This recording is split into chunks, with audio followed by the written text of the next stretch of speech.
Good evening. My name is Jason Henry Simon-Bierenbaum.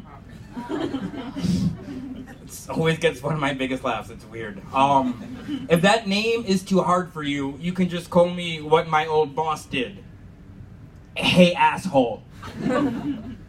The worst job I ever had was when I was just out of college and I worked in the kitchen of a cafe quaintly called The Biscuit. Oh, it sounds like a nice time. You are so wrong. On the outside, this little place in Boston looked super friendly and nice and cute, like a Chucky doll. It's a horror movie. Someone will explain it to you. But like a Chucky doll, inside it was completely evil.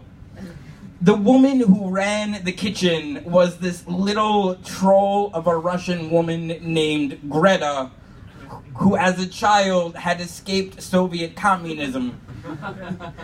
Physically. And only physically. She ran that kitchen like a hipster gulag.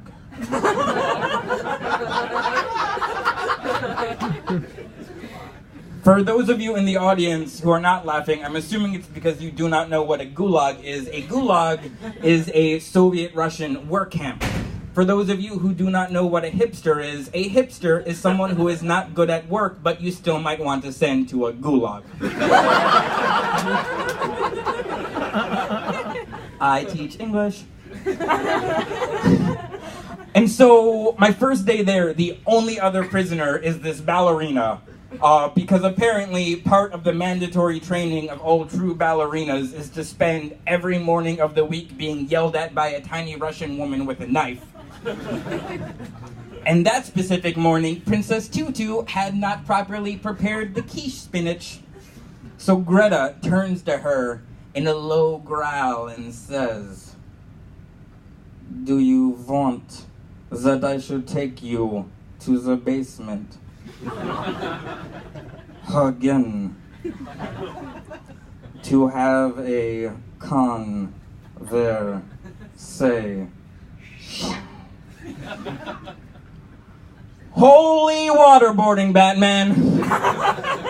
I have never heard the English word conversation, meaning a dialogue between two or more people, sound so much like an Al-Qaeda death threat. And I should have quit my job then, but, okay. You know how sometimes, like, when you're in high school, and there's a decent enough looking girl who finally starts talking to you and lets you kiss her? You tell her that you really appreciate how she sings those Avril Lavigne songs, and you buy her the pizza with extra toppings. I'm very respectable. That's how desperate I was. When you're desperate, you make excuses. And I decided I was going to stay, and it almost seemed okay one morning, because one morning, she wasn't there. But her husband, the night baker, was. And he was so nice. He was like favorite elementary school teacher giving you extra Play-Doh. Nice.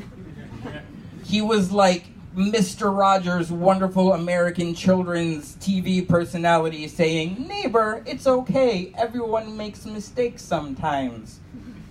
Nice. They were like Ying and Shithead. But the scariest part of it all was knowing that these two human beings had children. They had two kids. The daughter was named Sarah. The son was named Happy.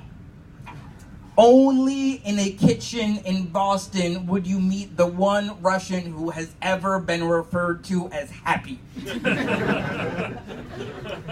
And while that was a bad job, at least I didn't have to grow up to be his therapist. You know, like, school was really hard for me because of my name. And then I'd go home, and my dad was never there to read me a bedtime story. and my mom was always disappointed with the way that I cut asparagus. But at least each morning I could look myself in the mirror and tell myself, I'm happy.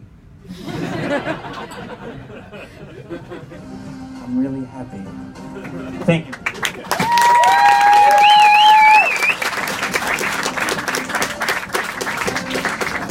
Keep it going for Jason.